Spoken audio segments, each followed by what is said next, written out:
Hey everybody, welcome to another episode of Exploring Avatar. It's me discovering Pandora and of course my co-host, my friend Drew from Avatar Sequels. Say hello. Hey, what's up, guys? And in this one, I jokingly almost called it Avatar the Hype Ground because it's all about getting hyped over the High Ground comic series that starts we'll get into those release dates because they've been a headache for sure. But how's everybody doing? Thank you for showing up. Thank you. I see some people in the chat already saying hello. Hello, everybody. Hope you can hear us well. All right. Krista saying hi. Montano saying hello. Afton Child saying hello. Avatar Podcast is in the house. Say hello. Thank you. Thank you for showing up, Albert. But yeah, let's first. I'd say let's first dive into those release dates, Drew, because those have been like the thorn to our side for the last few days, trying to figure out what's going on before we dive into the comic series proper. So let me bring up a little chart I did to kind of help us with that.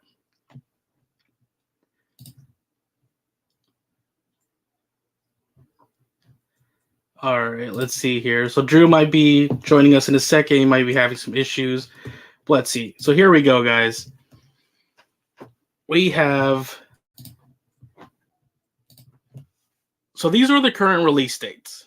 So we got 3 volumes, but there's like 3 different releases. We have comic shops, retail stores, which are your general like Amazon, your Barnes and Noble, your regular bookstores, and then a digital, which we think at the moment they are the same as the bookstores, but obviously we won't know for sure. We're kind of getting conflicting reports.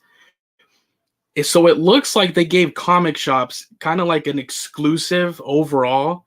So if you guys really want to read these as soon as possible, call your local shop, see if they're going to have them. Volume 1 should actually be just a few days, November 2nd. Let me add Drew back in here. But yeah, so Volume 1 should be on November 2nd. And then Volume 2 for comic shops is the 30th. Well, Volume 3 is December 7th.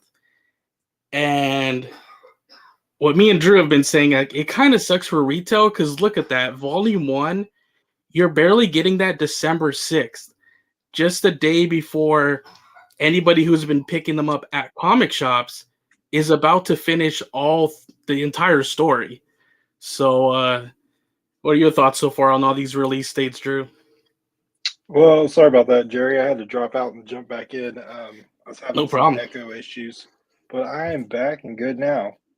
Awesome, So, man. so the only problem I'm having with them is we've been waiting on the comic for 3 years now, and we're pushing it so close that the dates for retail are actually a little bit past when we're going to be able to see the Way of Water. So that kind of Yeah, sucks. I mean, it could be worse. It's only 4 days, and hopefully everybody's able to get to a comic shop or order one online. But I kind of hate that the dates are pushing it so close since we've been waiting for so long. exactly. Like I would have been okay. I mean, just a couple weeks of exclusivity would have been okay, and I think that's maybe what they had in mind. But it kind of seems like these retail ones have keep getting pushed back. Recently, I think Volume 1. Sorry, I think Volume 1 recently for retail was like the 22nd, I believe. If I'm not mistaken. But now, just the other day, about a couple days ago, it changed to December 6th. So now you kind of got them one right after another. You got to buy 3 volumes like back to back, like 3 weeks in a row in December, and then you won't even get that third one before the Way of Water, which that's going to be one of our points. Is this is very crucial, right? Like this should be the prequel to the Way of Water. Yeah, it's really a shame that we didn't get, say, a month of each one just to focus on that. Like, had this start out a few months ago and then maybe in November had Volume 3 come out. But I guess that's not the way it was meant to be, so we'll just roll with it. Exactly. And we were kind of relying on the fact that maybe this digital one, this third little release date here that we have with the question marks, that maybe those would be the same date as the comic shops. But as far as anything I can see digitally, like Kindle on Amazon or like the ebook, if you're going through Barnes and Nobles, they're the same dates as the retail. So really, man, these are going to be kind of rare right now unless your local comic shop can like actually placed an order for some of them, because I know mine around me didn't until I actually asked them to place an order for me on that first one, and I was kind of a little too late, so I'm getting mine on the 9th, so I won't even read it on the 2nd. But be careful out there for spoilers, guys. If you kind of you don't want to know, maybe they might be out there, but who knows how many people actually went through their comic shops, right? Well, and one thing I will go ahead and throw out there is I contacted Josh Izzo with Lightstorm, and he Yeah. thinks that the digital versions from Dark Horse's digital shop or app, I get them on an app for my iPad. He thinks they will come out on the same date as the comic shops. Excuse me. Yeah. But Yeah. I'm not sure that he was 100% sure of that. So I don't want to get anybody's Exactly. hopes up and be like, hey, they said they would be out. Yeah. He wasn't 100% sure about that, but he does believe they'll come out with the comic shops. That would be good, and it would make sense in a way because, just the Dark Horse Digital, Dark Horse it is the comic publisher, so in a way, it would make sense that that one would have the same release date as like the comic shop. So, whereas the other digital ones that we've seen that we can actually see what the release date's going to be, it makes sense since they are retail digital that they're going to have the same release date as retail. But all the release date shenanigans aside, whether it's a few days for some of us or maybe a month, uh I'm just hyped for it, man. Like before the Way of Water, this is actually going to be our next like major Avatar story that we get to dive into a little bit, so I'm super excited. Man, me too. And I actually had somebody who I know that's in the business um, that has read all three issues, and they said, read all three before you go see the movie, if at all possible. So Yeah, it should be a really good tie-in. man, that's great. And of course, as we'll get into when we read some of these descriptions, we'll see that like this was the original screenplay for what Avatar 2 was going to be, not the Way of Water, because what it seemed like James Cameron did was he chose to start Avatar 2 like a little further down the timeline than these events, but these events are still canon, everybody. So these did still happen and do still happen. It's just he chose to now start, the sequel to the first Avatar just a little further down the timeline. So we don't know exactly how all that's going to work out, but it's exciting that it's kind of like getting two Avatar movies, one in a comic print form, and then one we're actually gonna be able to enjoy in the movie theater. So that's awesome for this holiday season. Absolutely, man. I can't wait. Like, even though it's not gone, the release hasn't gone exactly as us hoping. I mean, that's okay. Like, I'm still just as excited as ever to read these. And I mean, volume one, as long as the digital releases, I'll be able to get it on November 2nd, but definitely got pre-orders in for all of them. So we'll get to them sooner Exactly. or later. Exactly. Sooner or later, we'll all be able to dive into them, and we'll have, I believe, 88 pages each. So that's going to be close to 300 pages when all is said and done. So that's a good chunk of story right there, man. That's going to be awesome. But let's see. Let's some of these little shout outs here. So we have Krista. I agree. It kind of sucks that the release dates are so close to the Way of Water. Yeah, like Drew was saying, I wish we kind of had like the perfect thing would have been a month each to maybe marinate, you know, each volume for a month each before even the Way of Water.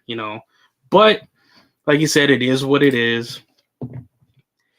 And then we have Ty Cox that says, "Do you guys know when the next trailer will be released?" That's been a topic of contention. But uh, you know, early November. My personal guess is November 7th. Maybe, Avatar sequels, or any of you might have a different opinion. My personal one that I would bet on is Monday, November 7th. I know Disney loves releasing trailers on Mondays. We just saw that with Ant-Man 3, I believe, this past Monday. October 3rd was the official one for Black Panther 2. So they love Mondays. I wouldn't think they would drop it this upcoming Monday on Halloween. Kind of seems a little weird. So my personal guess is Monday, November 7th, right in time to be able to show it in theaters with Black Panther 2. Not exclusively, but just be able to show it as one of the trailers beforehand. That's my personal opinion. Well, I think you kind of convinced me of November the 7th because I'm not a huge movie buff. I don't really follow like trends, things like that, except for Avatar. So, I mean, I'm just Yeah, you kind of convinced me, like showing me how many movies are coming, how many trailers are dropping on Mondays, and it just makes sense because we know it's coming in early November, but the exact date we don't know, and that just seems like the perfect date. It's the first Monday, like you said, it's right before Black Panther. I think we're just gonna wake up one morning and there's gonna be a trailer.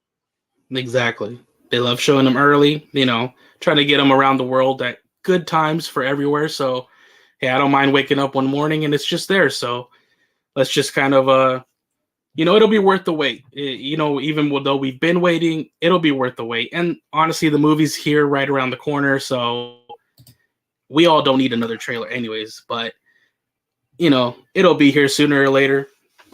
But yeah, Yeah, let's dive in. we So, don't need sorry. another trailer, but we need another trailer. Exactly.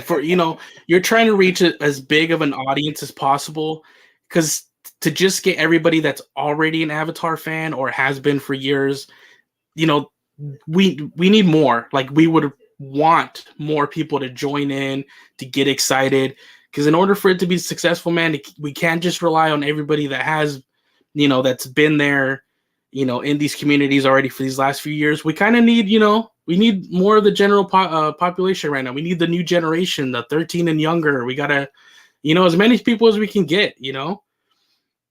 Absolutely. I mean, I don't care about like box office records per se, but we need these films to be successful and make a lot of money. I mean, just to help the franchise grow and to get all five sequels. Exactly. Exactly. Yeah, he said, two and three are successful, 4 and 5 are a given. Right now, it's not 100%. I'd say maybe it's like a 70, but I'm very confident that these next two movies are going to kill it. So I'm almost not even sweating on that. Yeah, it's not something I'm worried about. So, but Yeah, we still need to go out and see the movie and see a lot. And like you mentioned, it can't just be us hardcore fans. We've got to get the casual fans and the general public interested and let them know, hey, Avatar 2 is coming back. So that's why I really want a trailer the most. I mean, I've exactly. wanted one for months, but now that we're getting this close, I personally would be okay not getting another one. But it's just going to be it's just going to be even more excitement. I mean, the socials are going to be going crazy. It's going to be a lot of Yeah, fun. Once that trailer drops, man, it's going to be nuts all the way up until the movie comes out. exactly. And this is the official trailer. The teaser was amazing in its own right, for a teaser, but the one that you really want, to get people hyped, and it's going to show in front of Black Panther 2, which it's probably going to have, the most eyes of any movie, maybe, this year, obviously before The Way of Water. So that's basically the best advertisement you're going to get, is putting it in front of that one. So yeah, you'll get as many eyes as possible with that. Absolutely, man. All It's right. really it's really a coming out at a good time to help Avatar. Not that Avatar Exactly. needs its help, but it's just great to help promote the trailer. Yeah, you can see how all these big franchises now that they're kind of under the same, banner, so to speak. Uh, it's not really competition. It's kind of like one can help the other, get that synergy going. So that's great. Yeah, absolutely.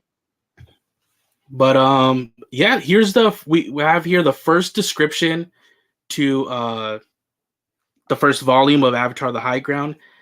and I think it'll answer one of the questions that came up in the comments, which was, so are these a byproduct of the novelization Cameron said he made before Avatar 2, 3, and 4? We don't know 100%, but it does state here that it is, it does state. So let's just read it. It says, it has been over a decade since the humans were forced to leave Pandora, but now they're returning with an armada of heavily armed starships. After years of peace, Jake Sully has settled down with Neytiri and raised a family. So for him, the stakes are even higher than when he first went to war against the corporate might of the RDA. During the development process of creating the 4 Avatar sequels, a lot of new ideas and stories were created and discussed. One such epic original story idea that didn't make it into the sequels was James Cameron's original story, The High Ground. Cameron shared what he had written with Dark Horse Comics, and it is now being adapted by award-winning author Sherry L. Smith and illustrated by Brazilian artist Guilherme Balbi. And the Volume 1 ventures into all new territory in the Avatar saga and is a direct prequel to the highly anticipated film sequel Avatar 2. All right.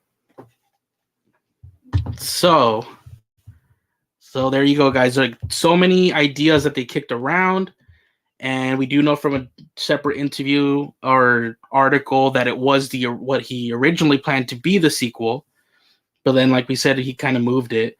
But yeah, man, it's great to know that it still, was able to come out in some way, shape, or form. We don't know if these were the novels that were talked about, but it's still exciting regardless. Yeah, definitely. I mean, whatever it is, it's going to be good. I mean, this was going to be our Avatar 2, like you've mentioned several times already, but it's not just another throwaway comic. It's not just kind of a side story. Like, it's going to be a lot that happens, I believe, in these 3 volumes. Exactly. And then even just here, right, where we get that, they're returning with an armada. It's not just, just a few ships returning. This was our first real glimpse here. Like, no, this is going to be a really full scale, like, basically invasion of Pandora. So, and here we go with this one, kind of tells us that he kind of already knew, they were going to come back. And now, because he has a family, stakes are higher than ever before. And we even get 2 more descriptions. We can go through these real quick as well. Did you want to tackle this second one? Yeah, absolutely, man. Humans have returned to Pandora with an armada of starships. The Jake Sully and the Na'vi are ready for them. Knowing this day would come, Jake has trained his Na'vi warriors with a plan that should make it too costly for the humans to try again, if the plan works. But any chain of events is only as strong as the weakest link, and in this case, the weakest link is human nature. As the plan unravels, Jake and Neytiri must race against time to return to Pandora and save their children before the starships land. James Cameron's epic original story, The High Ground, continues in this graphic novel adaptation written by award-winning author Sherry L. Smith and illustrated by Diego Galindo.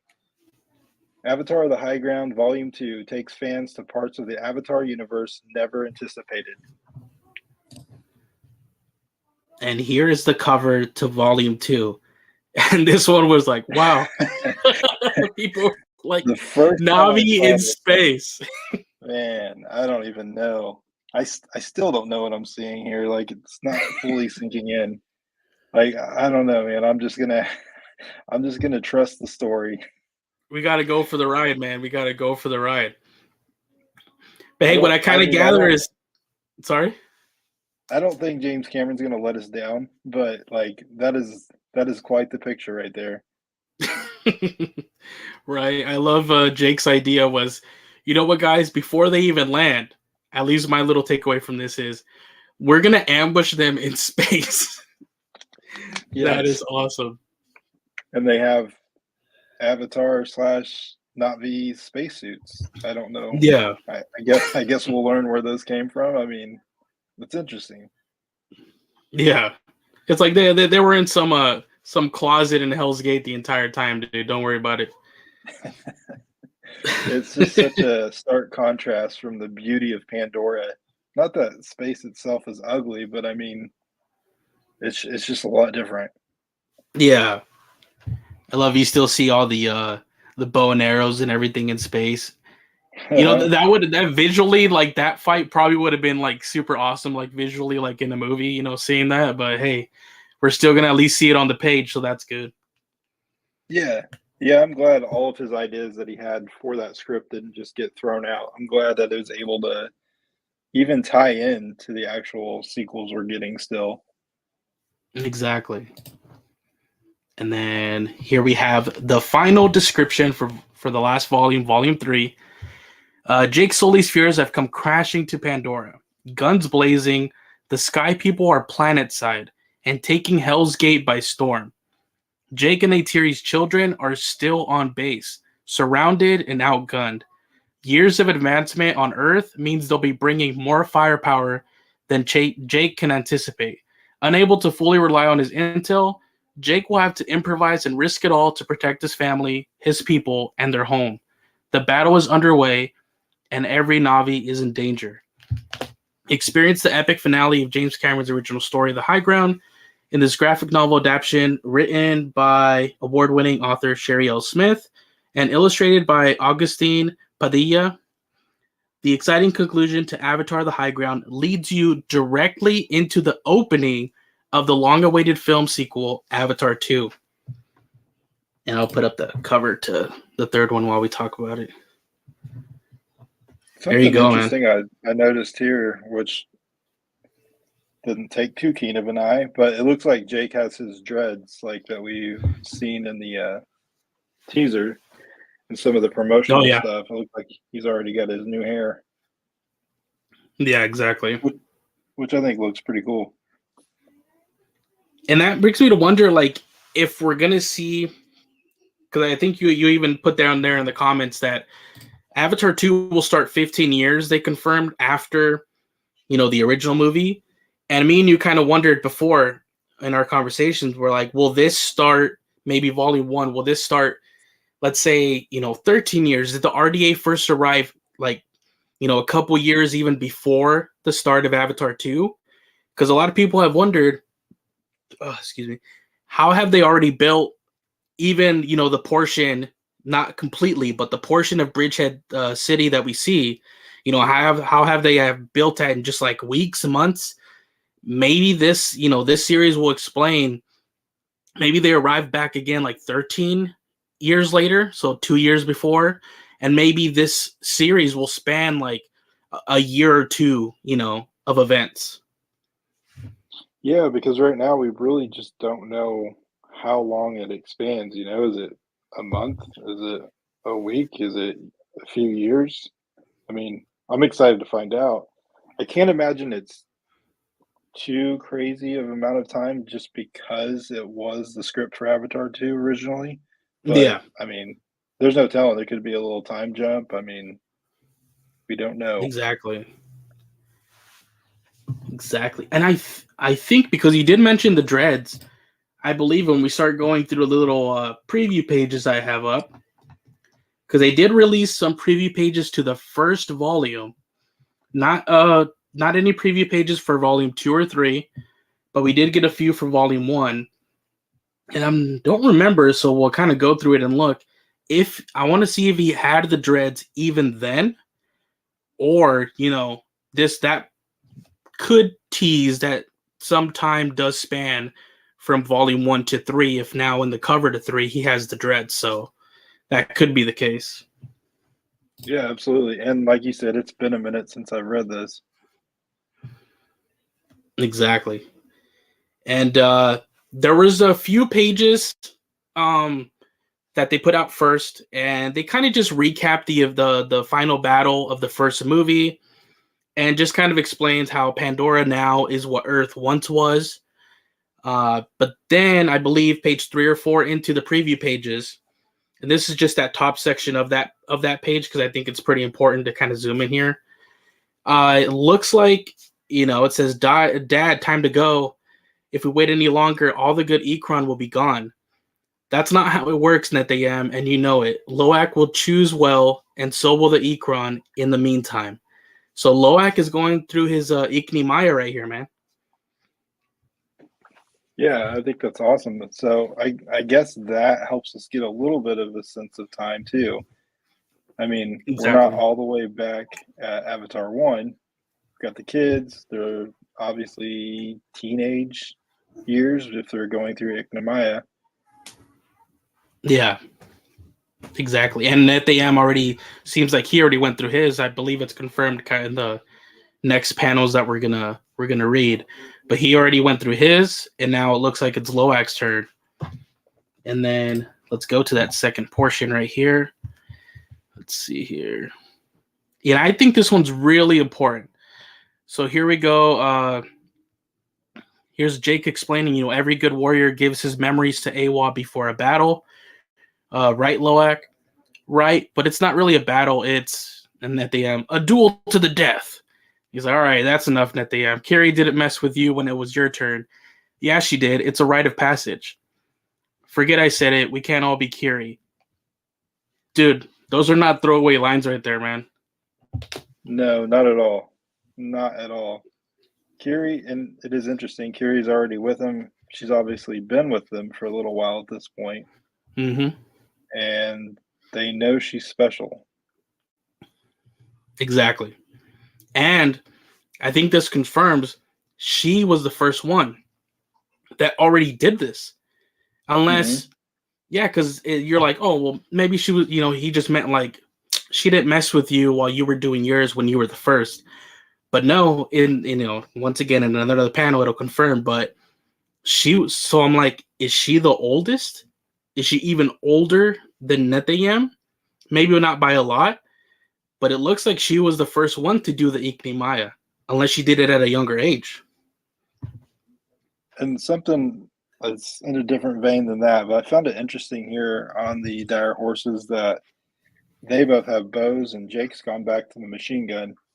Yep, just Um, like we've seen in the teaser. Yeah, right. I just kind of found it interesting. I mean, he obviously is good with a bow. We've seen him hunt. Like Kiri trained him, but I guess he's most comfortable with the RDA weaponry. exactly. And then I'll go to that third part of this page, and this is you want to read that little blurb there for Kiri? Yeah, she was an odd one, Kiri. Only kid I've ever seen just ask an Ikron to be her friend. What you see her there, just we're gonna assume. I don't know if that's Ignomaya for her or not, but because she's very young in this That's what. picture Yeah, and that yeah, frame. But man, to be what it's implying a wild Ikron, and she's just hugging it. exactly, bro. It's like All she had to do is ask it to be her friend. Versus, I mean, we know what Jake went through. that's what I was just about to say. It's like anybody that just thinks about the first movie, it's like look how dangerous that seemed, and how basically life threatening was, and she just asked it to be her friend. Dude, there's something special about Kiri. Like it's right now, it's like without a doubt. Well, and it's, I mean, why did they draw flowers right there? I mean, there's just a lot to that. Yeah, There's not, I don't think there just happens to be a flowering plant right there the way it is. I think it's showing more about who that character is. exactly. And then they just say, "Don't forget about Spider." Trust me, I won't. Also, confirming what we already knew. Spider's also already with them. And I think with this whole Kiri thing, before we move on, I believe it kind of puts to rest.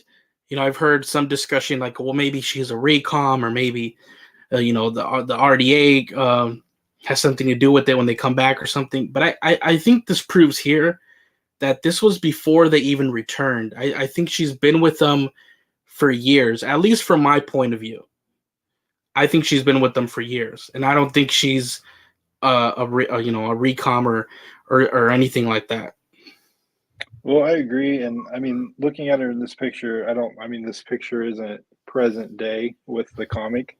It's Hmm. obviously a shot from the past, but Yeah, Jake knows about it. I'm going to assume he witnessed it, or several of them witnessed it. Like, and she's also very young there. So, like you said, she's been with him for a while. She didn't just now reunite. Um, I don't think she's a recom either. And honestly, I don't have a full grasp on what the recoms are. Are they simply avatar bodies? I don't know. That's a whole nother discussion. But exactly. um, I think wherever her consciousness comes from is going to be totally separate from everyone else. Yeah, and I'm still gonna die on this hill that I think, in some way she's gonna be part Grace in a way, and then I also think part Awa. So I'm still gonna I'm still gonna champion that theory of mine. And I think No, I agree. with stuff like this, I think that kind of plays more into the AWA aspect of it. You know what I mean? Because Hmm. being able to just tame the creatures, like the very dangerous creatures, at a very young age, she looks very, very small compared to the right there, the head of the banshee. So that's still my theory, and they haven't proven me wrong yet. Possibly the So, living embodiment of AWA, almost, so to speak. exactly. And here we get on the following page, we start seeing Loak uh go choose his Ikran, and we see this one looks pretty cool. It kind of has like the Taruk colors. I think it looks really nice. And then for me, it kind of, before we knew that Kiri spoke, there was a long time, if you remember, a lot of people thought maybe she was a mute or something, and maybe some of the sign language was for her. But we kind of know now, obviously it's developed for how to communicate underwater for like the Metcaina and things like that. And for me right here, where I assume that's her. I think that's her, where she says face him. So that kind of confirmed it for me that she does speak. Yeah, definitely. I don't know who else that would be. Yeah. And then we just get a little continuation of that in the following one. And we see Jake there again with the gun. That's enough. No, it's the Navi way. And so he's just struggling with trying to tame his Banshee, tame the Ikran. And that's what the last page is. But you see that in the very last panel right there, he doesn't succeed. Right when he's about to, you know, fuse the bond, he gets kind of like hit, kind of knocked out a little bit. So doesn't And succeed. again, just driving home the point of how amazing what Kiri did, even at such a young age with an Ekron, when you can see how dangerous it is. Exactly. Exactly. And here we go. I didn't know that Norm's avatar body survived, but I guess that whole deleted scene really is not canon from the extended edition special features. If anybody has seen it, where his avatar body gets killed by Wayne Fleet, I believe, right? Yeah, it is. Yeah, but I guess he still has it here. So I wonder if we're gonna see that in Yeah, the it sequel, sure or if looks like something's gonna it. happen. Yeah, unless this is some kind Hmm. of flashback, which I don't get the feeling that it is, but I don't really have any Yeah, context for this panel either. But yeah, it looks like Norm's back, which I think is awesome. exactly. And then here we go with the next page. Not a lot of dialogue, but just more of him now with the second attempt. It seems like with another cool looking. I love the design on these two different ones, like the coloring on them. So he's just trying again. Let's see here. And I love that Jake expression right there on that top panel. I think we get a good look at Kiri there as well, gasping. Gasping. All right, and then he does it. He forms the bond. So there you go. Now he has his Ikron. And then we get to bottom Yeah, and half of if you this page. notice on that last page, we actually got to see Spider as well. Oh yeah, he was up on he was off to the side, right? Or was Yeah, he? very bottom, far right. Oh yeah, there he was. I didn't have to go back even further. Yep, there you go. Go Loak. Which was nice to get to see him, even Yeah, if he there you was go. tiny. Oh, that's not it. This top part here. And here we go. You want to read these little blurbs right here on this last page? Yeah, absolutely. Earth, it's light years away, but it's always right here on my mind. The more we have, the more I know they want it, and they'll be back. Trouble is, the people can't see it, and I'm the one that's got to show them. But haven't they lost enough? Let me hear, Dad. And then we get the final part of that. Come on, Papa, we're going to be late. This is the trouble with sky people. Took, they always have their heads in the clouds. We, not me, put our hearts into it. See that one right there. I wanted to ask you: Are they kind of like playing with us a little bit? I believe they might be playing with us a little bit on these preview pages, because to me, does that flow naturally to you, or does that seem like that one was like out of context panel, or did that make sense to you? It makes sense that That I you put think the what they're hearts in the trying to cloud? portray is that Jake was thinking, what I read at the top there. Mm-hmm. Um, and so I'm just gonna assume that she was sitting there looking at him and he's kind of maybe lost off in space Spaced out, yeah, for a moment, thinking about what could be coming and exactly. knowing that, the people have been through so much already. He's got a lot on his mind that he doesn't feel anyone else quite grasps because he knows the humans better than anyone. Exactly. So And I feel and, like and maybe he just spaced out a bit. yeah, and I love it because just in this preview, it already strengthens my point after we saw the remaster and we saw the new scene.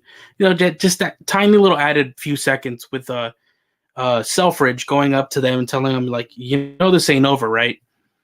For a lot of people it became throwaway, but to me, remember, I believe I had mentioned to you before. I believe the purpose of that is that it planted a little seed in his mind that, like, just like this, as much as he gets this family and everything, it was genius because it planted this little seed in his mind that would just never, it's going to fester in there, it's going to grow, and he's never going to truly be able to enjoy all these years of everything right now that he will have with his family and everything, because he'll know the constant reminder, they'll be back at some point. All this Right. paradise that we have, they're going to be back. So as throwaway as it might seem, I thought it was genius because it kind of just already gave you the context in a little scene of why, like this, we're going to see in the high ground. He's been kind of like tormented with the thoughts that he's going to lose everything or they're going to be back. So it might be insignificant, but to me, I'm like, I like that. I like that, he's constantly worrying now. Yeah, and I agree because I'm sure, like, in theory, he's gained everything that he ever wanted.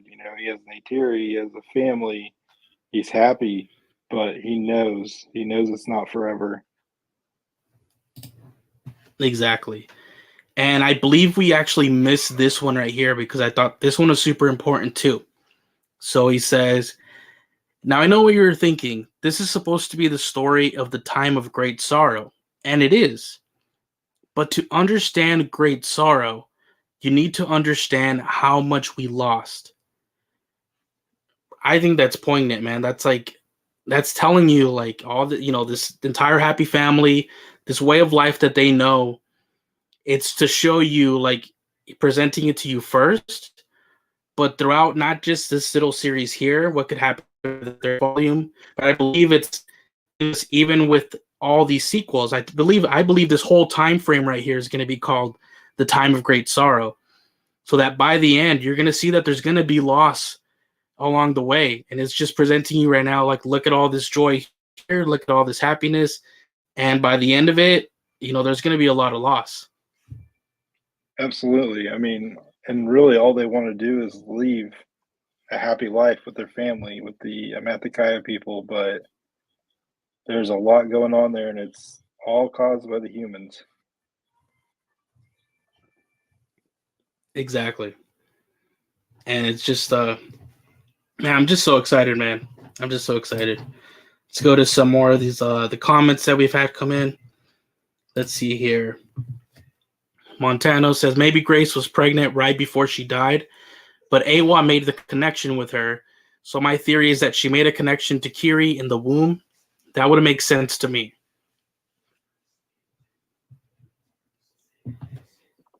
Any thoughts?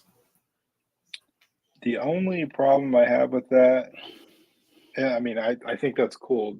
Don't take this the wrong way, Montano. The only problem I have with that is Grace's body died. So I don't know exactly how that would work, but hey, I think it's a cool theory. Yeah. I mean, Yeah, she came I from think there's somewhere, something to that you know. of like Awa. Exactly. I believe, all her info was stored at the time when they were trying to make that final connection. And I believe what happened is, maybe Awa held onto it and then maybe just sort of released it onto another, maybe another Navi that was about to be born. Maybe it had, this particular Navi that was being born maybe was of parents that had no connection to Grace or any of them, but it was just a random other Navi child that was about to be born, and just gave some of those that Grace downloaded information, just put it into that, and who knows, maybe the parents just didn't want it, and that's why they took her in instead. We don't know. How or why, I think this is just my theory. I think that Grace comes from an avatar body, because I believe she has 5 fingers and 5 toes. So I don't think she's like truly 100% not me.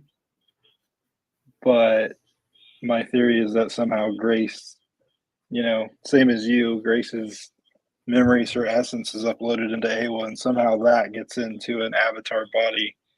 And I'm going to say a small child's body because, or they grow a new one because, I mean, we see her and she's pretty young when she's holding that Ikron's face and hugging it.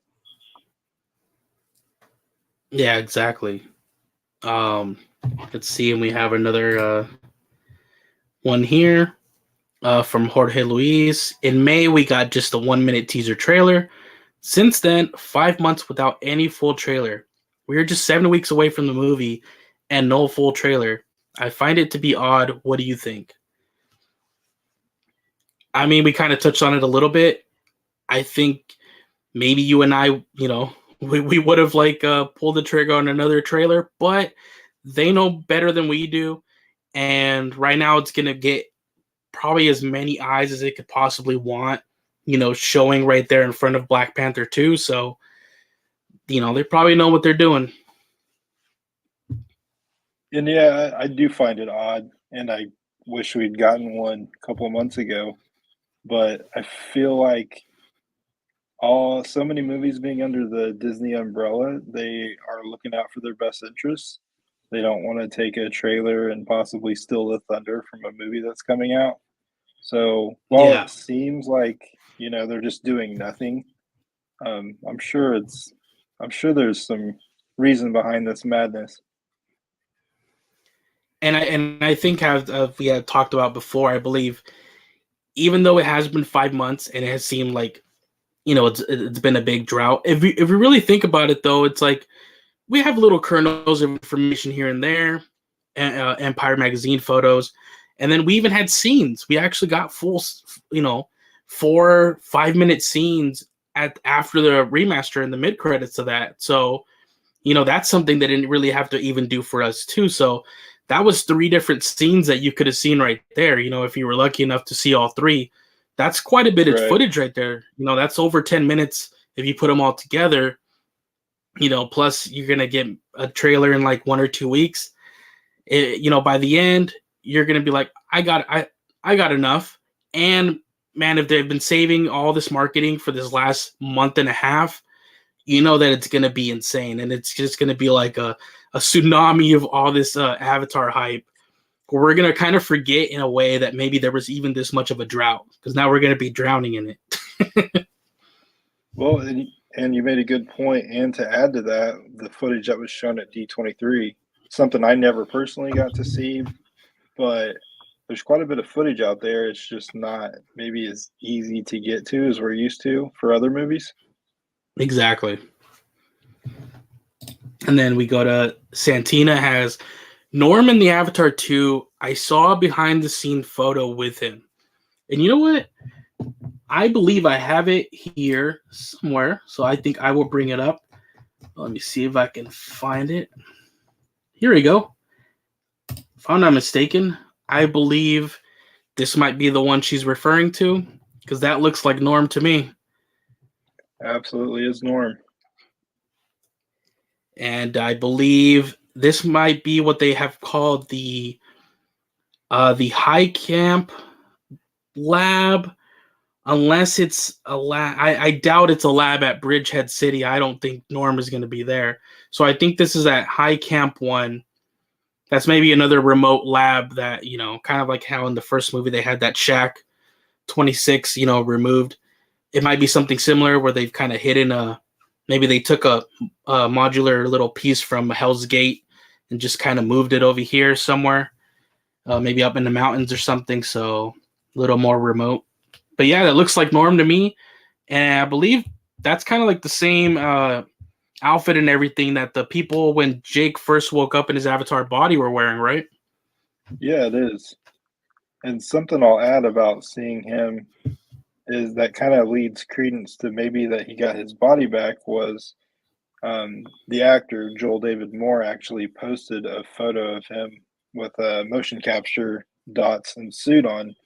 It's been several years ago now, but he posted that on the Instagram stories, and I actually have a screenshot of it. Oh, That's the you only time do? I do. I did not even know That, that, man. That's awesome. yeah, he actually took a picture of his mustache and said something about they had a workaround because he had to have it for another gig. Yeah. And he still had all the spots and everything on his face for the motion capture. So to me, that told me even back then that he was going to get his body back. But I mean, I don't Yeah. know that by any means. I think that pretty much. I mean, there would be no other reason for him to wear that. Kind of like with the whole Jack Champion wearing a mocap suit. It's like, guys, do you really think he was just wearing to be like background Navi number 15? Like, I'm pretty sure it's because Spider is going to at some point get an Avatar body. I think that already kind of says it right there. So, hey, I did not know that. So there you go. Learn something every day. So that's awesome, man. So yeah, I guess we maybe will see, maybe not in 2, but maybe in 3, Norm in his Avatar body again. Awesome. Can you add photos if I send that to you, Jerry? Yeah. Yeah, I should be able to. I'll see if I can find that while we're chatting here, and I'll send it your way. Alrighty. And just so if anybody hasn't taken a look, I do have here's the set that I believe that they might be on. And this one was, I believe, called the High Camp Lab. So this might be their little remote lab that they're working on, kind of like Jake's side of it, maybe working with the humans, that still had their Avatar body. So Norm might be like maybe like the head guy, their pseudo little Avatar program over here for the good guys, so to speak. You know what I mean? Jerry, what's Let's see the here. best way to get that to you so we can share that with everyone? Let's see. You could just text it to me, and I'll be able to add it here. Gotcha, bud. Sweet.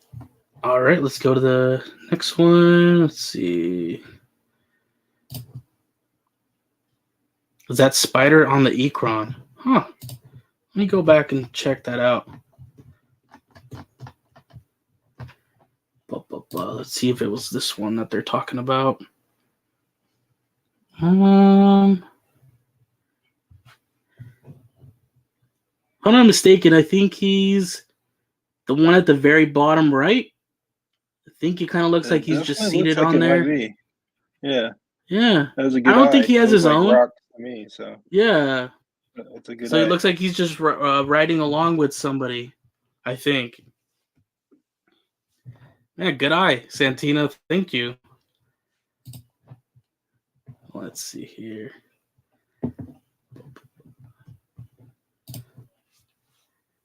I think they would almost need a flashback to show all that, showing they realized Grace was pregnant. If your theory proves true, I believe that they will explain all that. I wonder what scenes will be in the new trailer. I would think a lot of the ones that we've heard that they've been showing around, maybe clips from some of the 3 different ones we had options to see after the remaster, along with clips from some of the other scenes that we've heard about that they showed at D23 and around the world, which are Kiri in the lab talking with Loak and some of the other kids, and that's where they kind of joke about maybe Norm being her father. And then Spider even has this kind of this line that sometimes it's not always great to know who your father is. So, where we think it might be referencing Quaritch, we don't know. Yeah, and me and Jerry have talked about this away from the What do you think, Drew? podcast. I kind of get the feeling that we're not maybe going to see a lot more footage than what's already out there.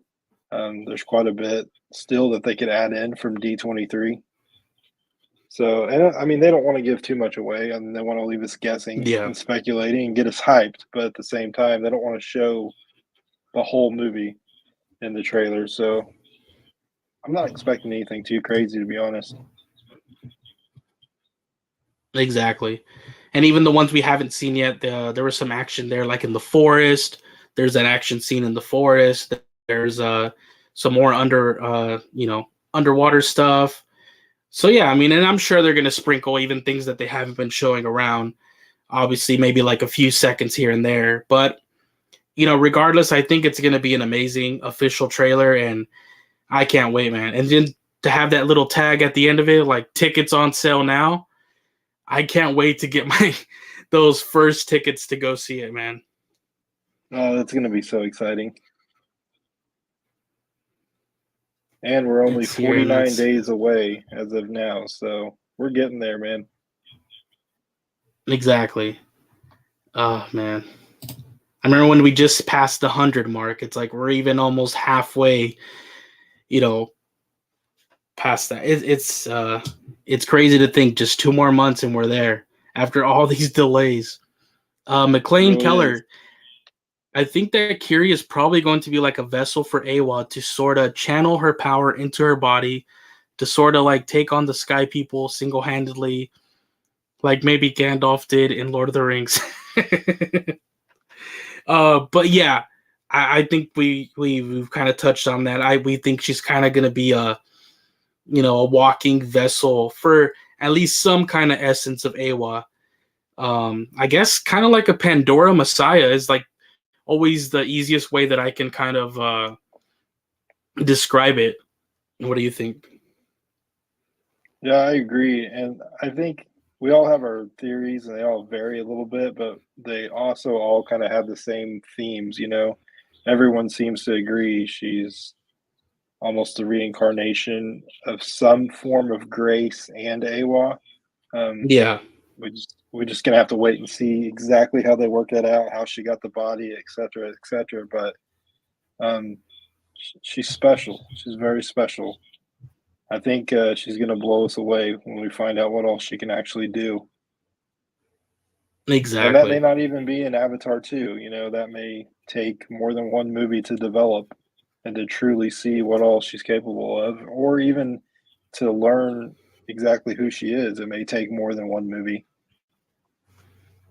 Yeah, because even Sigourney Weaver years ago, I believe around 2014-ish, she kind of said that it's going to be, her character was going to be a new character, that she was going to be back, but her character would transform as the sequels went on, which, now kind of plays into this whole thing. We don't know if that just means she'll kind of just keep aging up as the movies go on, or if there's, what that word could really mean. So yeah, it's just gonna be very interesting. I love there's so many mysteries, man. We got the whole, spider aspect, we have the Kiri aspect, and as much as all this, little bits of information here and there that we've gotten, we still can't put all these pieces together, and I love it. Yeah, that's really what makes it fun. And that's probably why I'm most excited for another trailers because I know they're going to give us some things that we haven't seen. They're going to give us some more just stuff to theorize on. Maybe we'll get a little bit more about Kiri, maybe a scene that we haven't seen yet. And man, I'm just excited to break it all down, and that's just going to lead us right into Avatar 2, and it's coming up so quick. And we've got 3 volumes coming out in the meantime of a comic series, that we discussed tonight that I think is also going to be I think it's going to take us for a wild ride. Exactly, almost like a whole other movie when you get through those 3 volumes. So from going to only having that first movie for so long to now having essentially almost like two complete stories for 2 other movies, it's going to be awesome, man. And so much more for us to dive into going forward. And then to know there's still 3 more, hopefully, if they make money, 3 more full movies to come, any, type of content that could come in between that. So it's just a very exciting time for Avatar, man. It really is. Frontiers of Pandora will be out sometime next year. It's, man, just as maybe the movie hype is starting to wear down, maybe it won't be in theaters anymore. We should be able to explore Pandora on our consoles. I mean, that alone is going to be awesome. Exactly. It's the sole reason, I think we touched on it in the last one, sole reason I even got a PS5, because I knew this game was going to be next gen only. And I prefer it that way because, it's the visuals are going to be incredible. So I love it. In between the movies, anytime you want, if you have these games, whether it's, Xbox Series X or PS5, PC, kind of just be able to return to Pandora and explore it whenever you want. That's just going to be incredible. Absolutely. Jerry, did you get that picture by chance? Yeah, just uploading it right now. Here we go.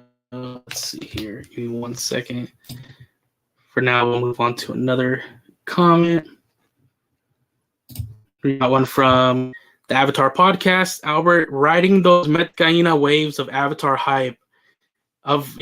Of course, man. It's just we're getting there, and you might not be able to see it right now, but it's coming. Those the tsunami of marketing, TV spots, trailers. I try to stay away from TV spots, but since I got the channel, I might have to watch them. But yeah, we're gonna have so much footage that we're gonna wish we didn't see it all. But I know that a lot of us are gonna have a hard time staying away from. Yeah, and I just want to say thanks, Albert. You're always promoting us. I just appreciate all your positive words and helping us grow. Yeah, thank you, man. Thank you, Albert. And here we go. Here's the picture that Drew was just talking about. And here's Joel David Moore when you arrive with your side piece from another gig, but they just build a workaround. Oh man, that is awesome. And I'm real sure I know exactly where he's standing. I'm pretty sure that's stage 26 at Lightstorm, and just right in front of him would be the volume. So I think you confirmed it for everybody, Drew. Headlines he are going to be running a long now. time ago. It's been a few years ago, and then I want to say he took it down, like it didn't disappear after 24 hours. I feel like he took it down, but I had gotten the screenshot, so That's awesome, man. Thanks for sending that in, man. That's great. We could show everybody too, because I had never seen this, so that's amazing. We have a message from Anonymous. I heard a rumor that Avatar: The Way of Water runtime is 3 hours and 10 minutes. Is it true? I'm inclined to believe so.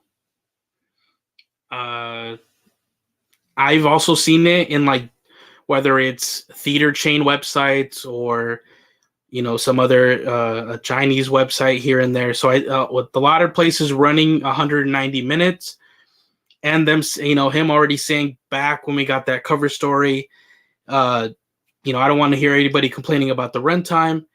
I'm inclined to believe it is. What do you think, Drew?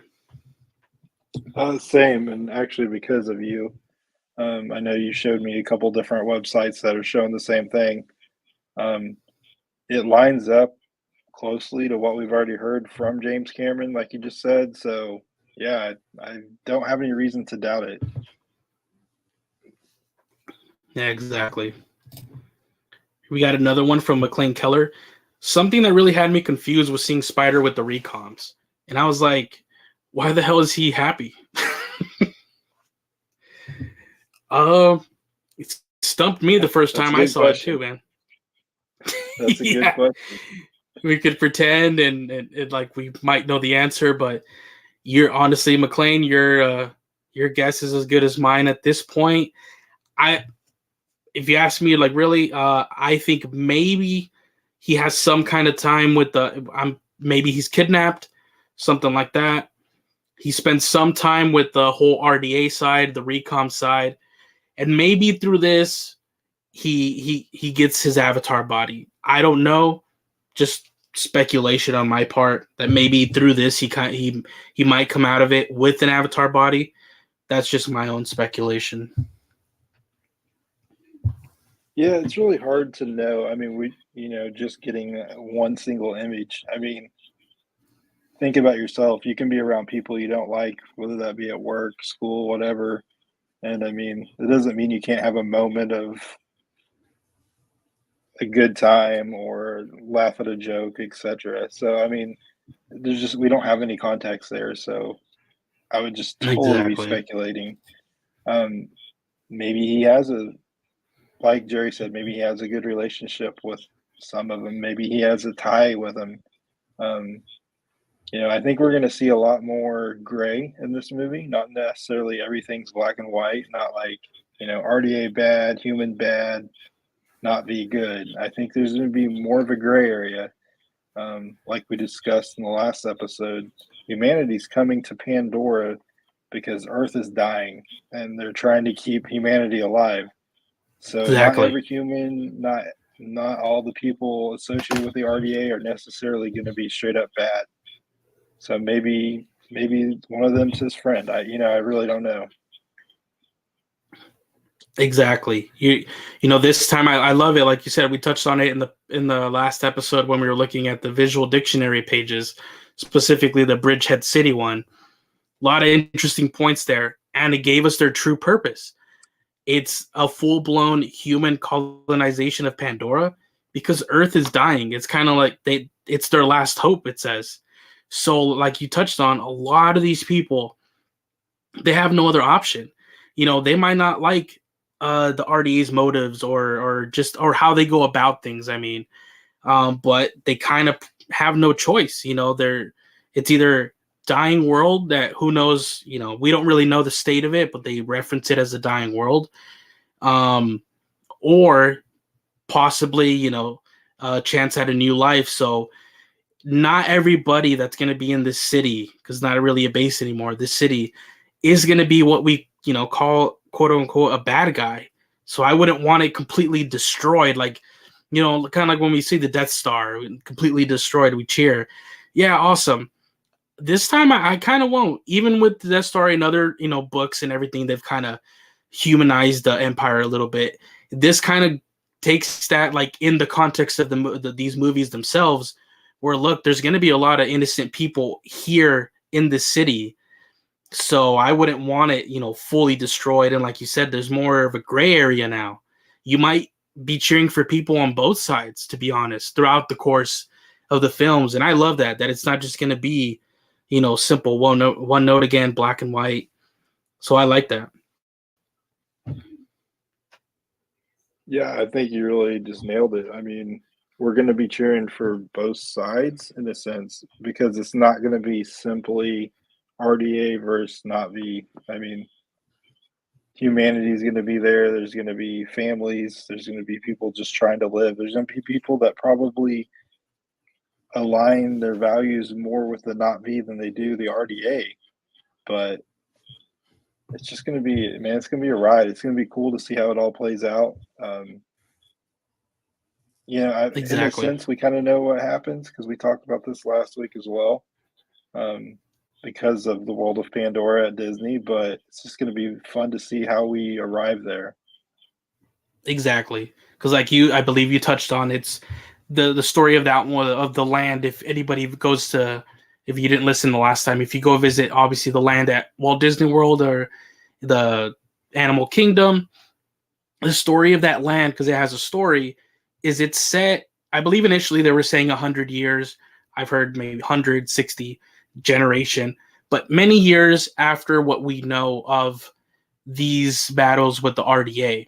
Because if you go through the queue, the amazing queue for like Flight of Passage, for example, you start going through these. The queue itself is kind of, you're going through dilapidated like previous RDA bases, right? Like you see nature retaking them. So it's been a long time, and yeah, at that point you're visiting because as a human, because now there is peace between the Navi and humans. But like Drew said, it's how do we get there so many years from now? What's the loss that's going to happen in the in between? So even though you kind of know where it's going, it's getting there that's still going to be exciting. Yeah, and thanks for clarifying that, Jerry. For those who may not know that history, and like you said, eventually there will be peace on Pandora. There will be humans living there with the Na'vi, but we're talking 100 years in the future. That doesn't really help Jake and his family today. Exactly. And we have another one here from Montano. Can't wait to get The Way of Water on special Blu-ray commentary version. Hopefully it will be a 5-hour film. I think all of us wish there was a 5-hour film. But hey, it touches on a point. James Cameron said he would love to do a theatrical version of a movie, and then have same movie, just a 6-hour version of it that's like streaming. He said, let's just use both platforms. Let's use, obviously, show it in theaters first. Maybe down the line, months, year later, a streaming exclusive. Obviously, like on Disney Plus, that would be a super extended version of one of these future ones. Probably not 2 and 3 because those are already in the can. Maybe a 4 or 5. Maybe a 5 since it's the last one. A really extended version that'll stream exclusively or be able to purchase, like you said, on Blu-ray. I'd be down for that.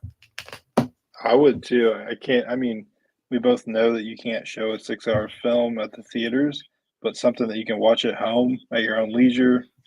Go to the restroom, get snacks, take a break, whatever. Oh, 6 hours on Pandora? Yeah, sign me up. Exactly. Exactly. I can't get enough. 13-year drought, man. Avatar podcast with a question from the Avatar podcast. Will the sequel or sequels explore Navi wanting to permanently become human, a reverse Jake, so to speak? Irayo. Thanks so much for the question. I don't know. That's one I've heard asked many times. I don't even know. What are your thoughts, Drew? Because I don't know if I know your thoughts on that yet.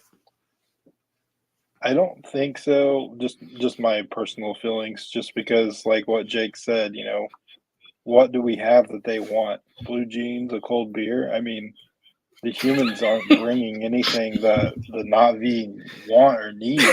They're just destroying everything. And so my thoughts on that are no. Yeah, exactly. I know it's like basically the Navis, like they've stated, in the lore, they're even more physically capable than even the fittest person, the fittest human that you can find. So I don't know if anybody would really want a downgrade, so to speak. I don't know. And then he did have a second question. When will we be able to send super chats, Jerry and Drew? How else can we support the Exploring Avatar podcast? Soon, but right now I still just love interacting with everybody, anyways, just without even a monetary thing in between. We still just love to engage with all of you. Like, I'm having a blast, but pretty soon. What do you think, Drew? Yeah, I mean, I don't think any of us do this for the money, we spend a lot of time, effort, but it's just because we love interacting with people. We love the property, it's not about the money. Um, Maybe someday we'll be able to make money off some stuff. I don't know. That'd be far off in the future. Right now, we're just having a good time and enjoying creating content and interacting with you guys. Exactly. Brianna Brown says hello. She says, I'm so late. It's okay. It's okay. Let's see. Maybe they will show the state Earth is in. Yeah, he did touch that we are going to visit Earth again. So that's something I am excited to see, these excited to see us touch on Earth again. So that'll be really interesting, especially with covered on the channel going back to Project 880 when it was, wasn't called Avatar. How they really delved more into the state of Earth before they even got to Pandora. So it'll be good to see a lot of those elements make it into the Earth that we now see if they revisit it in the future. And maybe even worse, since now it really is in a state that they call like it's dying. Because before they were just kind of there for the unobtainium to make money for back home. But it wasn't really the way it is now. And for me, I actually don't care if I see Earth at all. I live on Earth. I wake up, I see Earth every day. But I've been waiting 13 years to see Pandora. So give me 3 hours and 10 minutes of Pandora, and I'm good. You're like revisit Earth maybe in number 4, but give me two movies first. Where, I don't even want to see Earth right now. Trying to get away from this place. All right. You're like, I could look outside my window. It's already bad enough. And no, I'm joking. I do want to see what the state of Earth is in. I want to see exactly why it's so bad that they have to leave, basically, to keep people alive. So I'm just kidding. Exactly. But yeah, I absolutely do miss seeing Pandora, and I'm sure the Earth scenes will be short, so that won't be a big deal at all. Oh man, you cracked me up. But yeah, at least in this Avatar universe, I love, even when we will see it, everything we will see. I love that they treated us, science fact. They don't really just delve into science fiction fully, so everything will have a purpose. Just like with the creatures, every little element of a creature is fully thought out scientifically as well. So it will be cool in a way. But like you said, I see Earth every day, so it's not on my currently on my to-do list in the Avatar universe. And we'll just run here for another 5 minutes, just handling these last questions before we head out. Let's see here. Montano says, I think it would be cool for Neytiri to go to Earth, but before she does, they transfer her into a human avatar. I'm with Drew. I don't think there's going to be human avatars, but we could be proven completely wrong. I just don't think that's maybe something in the cards.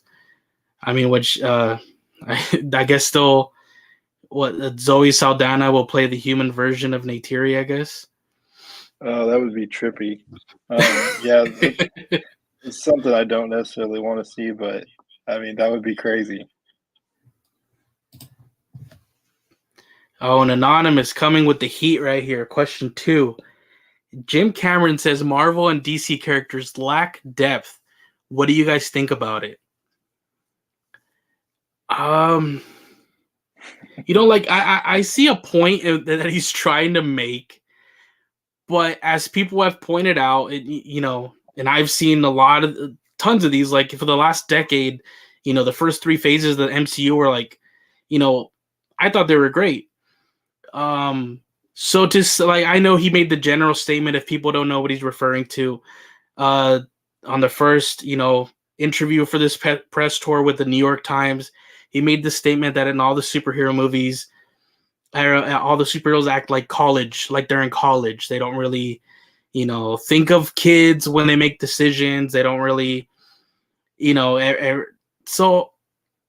But I think there are a lot of heroes that recently they have shown to, like Hawkeye recently on Disney Plus. It was all about his family. It was him wanting to get out of the life because of his kids and his family. So to kind of put that general blanket over everything, I think, wasn't completely factual, at least from my point of view. But hey, he knows how to get people talking. What do you think, Drew? Well, I have nothing against superheroes because I actually like reading comics. I like some of the older movies, but I was never really into the MCU. There's a few movies that I enjoyed, so I don't really have a lot to say on this. What I did watch, I will say the characters had depth. I mean, I loved Guardians of the Galaxy, for example. We got our green Neytiri there. Um, yeah, I'm not the biggest DC movie fan or MCU fan, but I see why other people enjoyed them. So Yeah, I think part of it is James likes to get people going. I mean, no better way to exactly. drum up news than create headlines that are kind of outlandish. So I don't think Pretty I'm much. not saying he doesn't believe that, but I think he likes to just kind of stir the pot a little bit and laugh about it. Yeah, it's like look how many people talked about it. It's like what's the biggest bear out there right now? It's the superhero bear. Let's go poke it with a stick. So yeah, that's pretty much what he did. Let's see.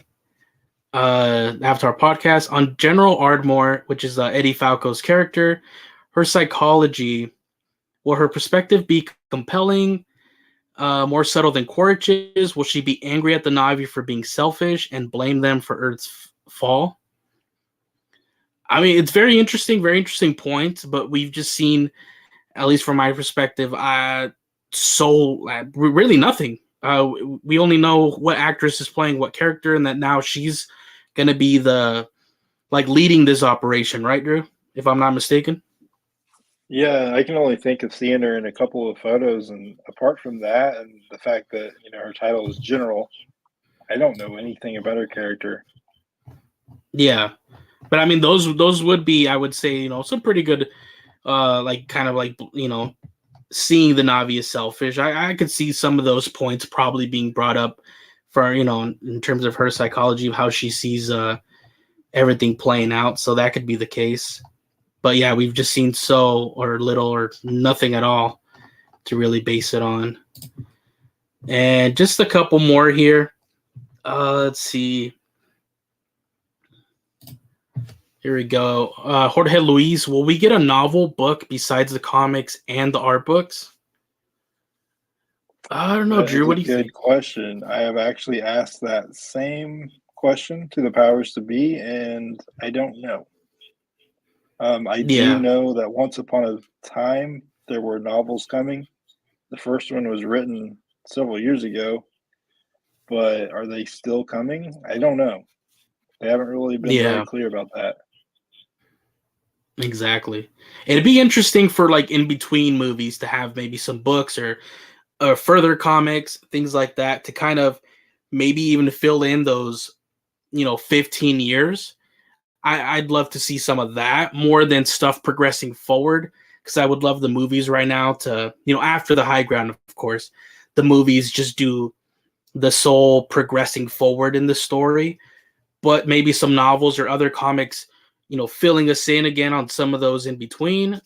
Before that, I would love that. That would be pretty good, and would keep us, in Avatar mode with new story, new lore, which is my favorite part of this. So I would be completely down for more books and more supplemental material, whatever shape they come in. Yeah, I would as well. And I don't expect if we do get a novel, it's going to come before next year. Um, Kind of help spread things out because I would have thought they would have already told us about it because look at the high ground. We know about all 3 volumes of that, and it's stretching all the way until the end of December. So I'd say if we do get any novel news, it won't be until next year. Exactly. After the Avatar 2, you don't want to keep announcing new supplemental material besides, of course, like an art book and visual dictionary because they accompany this film, but more new story aside from the high ground. I think, like you said, they'll wait till after early next year or maybe into spring of next year for more of those type of more story based supplemental materials. And we'll just do one last question here. It's a little two-parter here from Brianna Brown. I want to see Varang in the next trailer, or Varang. She says, we don't know nothing about her. I'm not sure she's even in 2, man. Or is it confirmed she's a Metakaina? Or just the Navi in Never heard general? of her. No, I don't know. I don't really know much about her other than who she's played by. But yeah, Yeah. I would love to know the answer to that too. I don't know if I don't know what sequel she's in, if that's confirmed or not. I've been surprised at how little information we've gotten about her so far. I'm starting to think she's in 3. I really don't think she's in 4 unless she is a Metgaina. But if she's just a Navi in general, it could just be, part of somebody or some other Navi clan we meet maybe in 3. Because if you go to the official Avatar website and you go under the little movies tab, not Avatar: The Way of Water, but if you go to other Avatar sequels, they have a tab there for Avatar sequels. There's a few actors listed there, and I believe they're listed under Avatar sequels and not under The Way of Water because they're probably not going to appear in The Way of Water. But we already know that they're cast, and because they shot them back to back, most likely going to be in 3. And those are Giovanni Ribisi for Parker Selfridge. We have Michelle Yeoh's character, and this one right here that we were talking about. So it could be that they're still in 2, but for me, that kind of looks like they might be in 3. What do you think? So I actually think that she is in 2. There was a quote, I can't remember what it was from now, but it said that Barang was going to be a strong and vibrant central character who spans the entire saga of the sequels. So to me, Okay, that so it's implies just she some. will be there. Yeah, you're right. I remember that quote. Now, yeah, you're right. Man, I guess they're just really keeping this one under wraps then. Which is kind of surprising because she was one of the ones that they kind of hyped up, maybe because she was coming off of the success of Game of Thrones and she was kind of in the spotlight at the time. But yeah, I'm actually surprised we haven't seen anything of her character yet either, unless it's like a big Exactly. spoiler and there's, maybe a good reason.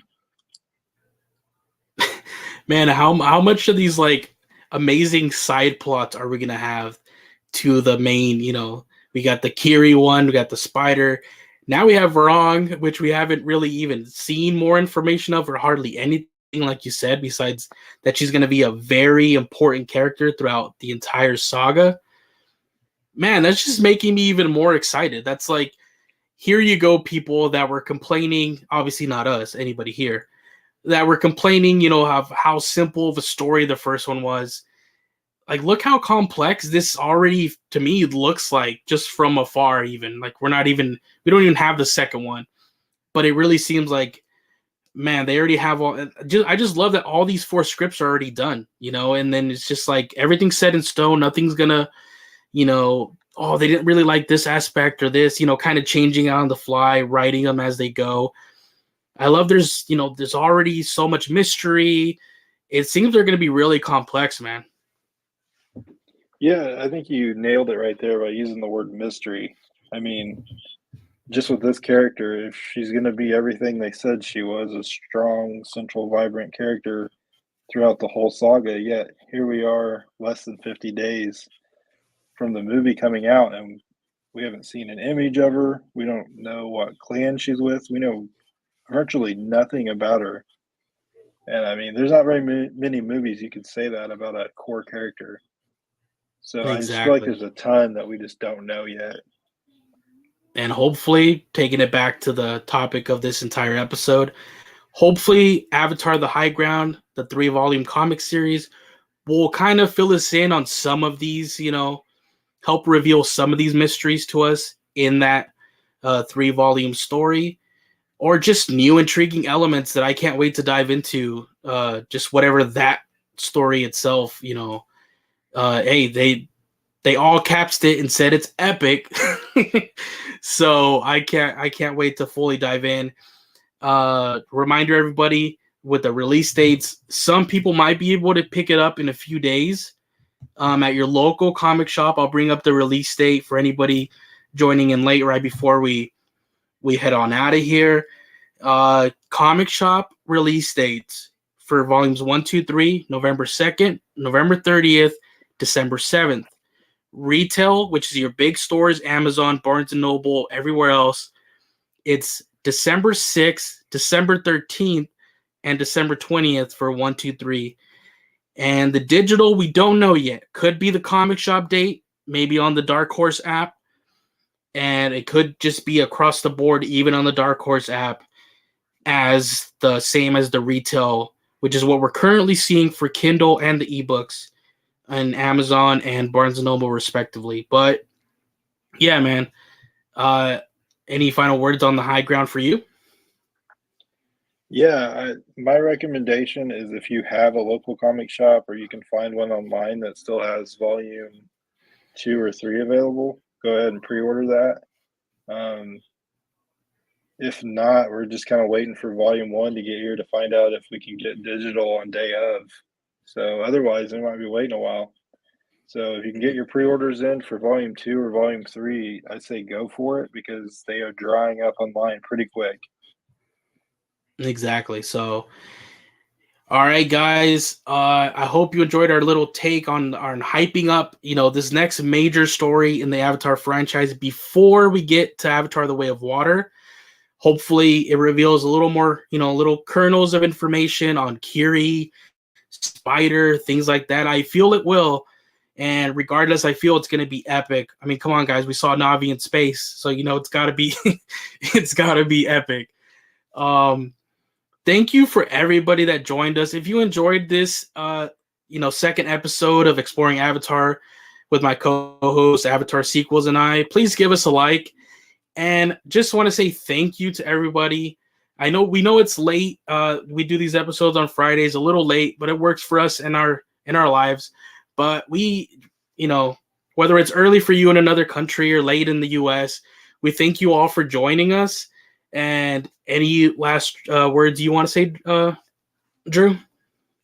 Yeah, I just wanted to say thanks everybody for joining and for just hanging around and submitting questions. Like already, that's become one of my favorite things about doing this is just seeing what all you guys have, seeing your guys' thoughts, theories, and just being able to talk about it a little bit. It really adds some spice instead of just listening to me and Jerry talk the whole time. It's great getting feedback as we go. So thank you for tuning in. I truly appreciate you guys all. Exactly. Couldn't have said it better. Like, yeah, I love, we come in with the topic. We always will. But please, guys, just like you have been doing, just shoot us other questions. We can pivot. We love just going with the flow of what you guys even want to know or just things you just want to say. I hope, in the Fridays to come, this could just become like a natural hangout for everybody just to talk, what's been happening the week before. Also diving into other aspects of the Avatar franchise itself in the past 13 years. Obviously, for the next few weeks, it'll probably be up to the release of Avatar 2. Mostly Avatar 2 related because we're gonna get so much new information and we're just gonna be hyped about everything. But yeah, man, I hope you guys join us again next Friday for episode 3 of Exploring Avatar. Thank you so much for joining us, and here's us signing off. Later, guys.